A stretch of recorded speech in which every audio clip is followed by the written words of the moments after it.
ኦሪት ዘኍልቍ ምዕራፍ 21 በደቡብም በኩል ተቀምጦ የነበረው ከነዓናዊው የአራድ ንጉሥ በአታሪም መንገድ እስራኤል እንደመጡ ሰማ።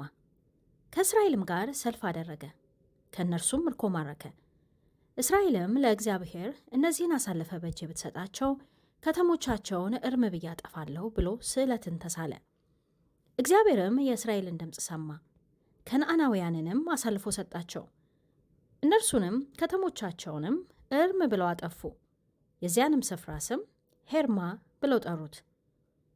ከሆርም ተራራ ከኤዶምያስ ምድር ርቀው ሊዞሩ በኤርትራ ባህር መንገድ ተጓዙ። የሕዝቡም ሰውነት ከመንገዱ የተነሳ ደከመ። ሕዝቡም በእግዚአብሔርና በሙሴ ላይ በምድረ በዳ እንሞት ዘንድ ከግብፅ ለምን አወጣችሁን? እንጀራ የለም፣ ውሃ የለም፣ ሰውነታችንም ይህንን ቀላል እንጀራ ተጸየፈ ብለው ተናገሩ። እግዚአብሔርም በሕዝቡ ላይ እባቦችን ሰደደ፣ ሕዝቡንም ነደፉ።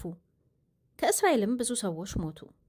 ሕዝቡም ወደ ሙሴ መጥተው በእግዚአብሔርና በአንተ ላይ ስለተናገርን በድለናል፣ እባቦችን ከእኛ ያርቅልን ዘንድ ወደ እግዚአብሔር ጸልይልን አሉት። ሙሴም ስለ ሕዝቡ ጸለየ። እግዚአብሔርም ሙሴን እባብን ሰርተህ በዓላማ ላይ ስቀል፣ የተነደፈውም ሁሉ ሲያያት በሕይወት ይኖራል አለው። ሙሴም የናሱን እባብ ሰርቶ በዓላማ ላይ ሰቀለ። እባብም የነደፈችው ሰው ሁሉ የናሱን እባብ ባየ ጊዜ ዳነ። የእስራኤልም ልጆች ተጓዙ፣ በአቦትም ሰፈሩ። ከአቦትም ተጉዘው በሞዓብ ፊት ለፊት ባለችው ምድረ በዳ በፀሐይ መውጫ በኩል በኢዮአባሪም ሰፈሩ። ከዚያም ተጉዘው በዘሬድ ሸለቆ ሰፈሩ። ከዚያም ተጉዘው ከአሞራውያን ዳርቻ በሚወጣው ምድረ በዳ ውስጥ በአርኖን ማዶ ሰፈሩ። አርኖን በሞዓብና በአሞራውያን መካከል ያለ የሞዓብ ዳርቻ ነውና። ስለዚህ በእግዚአብሔር የጦርነት መጽሐፍ እንዲህ ተባለ፣ ዋሄብ በሱፍ በአርኖንም ሸለቆች ወደ ኤር ማደሪያ የሚወርድ በሞዓብም ዳርቻ የሚጠጋ የሸለቆች ፈሳሽ። ከዚያም ወደ ብኤር ተጓዙ። ይኸውም እግዚአብሔር ሙሴን ሕዝቡን ሰብስብ ውሃንም እሰጣቸዋለሁ ብሎ የተናገረለት ጉድጓድ ነው።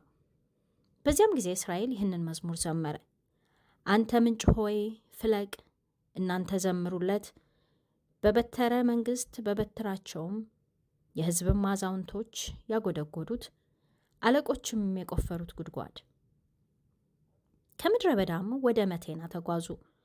ከመቴናም ወደ ናሂሊኤል፣ ከናሃሊኤልም ወደ ባሞት፣ ከባሞትም ምድረ በዳውን ከላይ ወደሚመለከተው ወደ ፋስጋ ተራራ ራስ በሞዓብ በረሃ ወዳለው ሸለቆ ተጓዙ። እስራኤልም በምድርህ ላይ እንለፍ፣ ወደ እርሻና ወደ ወይን ቦታ አንገባም፣ ከጉድጓድም ውሃን አንጠጣም፣ ከምድር ዳርቻ እስክንወጣ ድረስ በንጉሥ ጎዳና እንሄዳለን ብለው ወደ አሞራውያን ንጉሥ ወደ ሴዎን መልእክተኞችን ላኩ። ሴዎንም እስራኤል በምድሩ ላይ ያልፍ ዘንድ እምቢ አለ። ሴዎንም ሕዝቡን ሁሉ ሰበሰበ፣ እስራኤልንም ለመውጋት ወደ ምድረ በዳ ወጣ። ወደ ያሐጽም መጣ፣ ከእስራኤልም ጋር ተዋጋ። እስራኤልም በሰይፍ መታው። ምድሩንም ከአርኖን ጀምሮ እስከ አሞን ልጆች እስከ ያቦቅ ድረስ ወረሰ። የአሞንም ልጆች ዳርቻ የጸና ነበረ። እስራኤልም እነዚህን ከተሞች ሁሉ ወሰደ።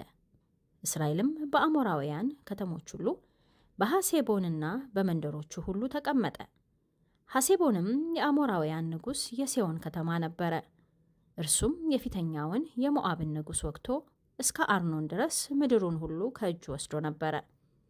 ስለዚህ በምሳሌ እንዲህ ተብሎ ተነገረ፣ ወደ ሐሴቦኑ የሴዎን ከተማ ይሰራ ይመስረት። እሳት የሐሴቦን ነበልባልንም ከሴዎን ከተማ ወጣ።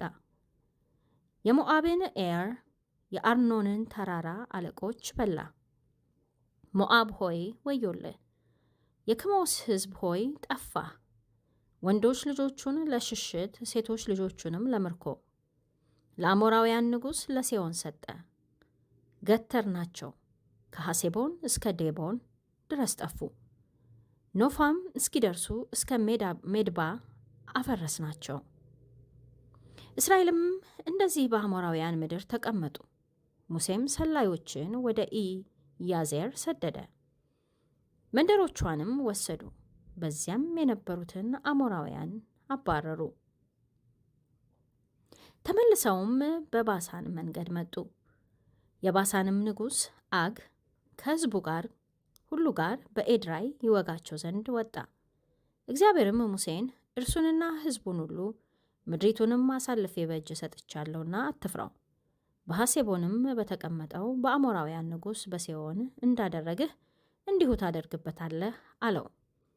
እርሱንና ልጆቹን ሕዝቡንም ሁሉ መቱ፣ ሰውም አልቀረለትም። ምድሩንም ወረሱ።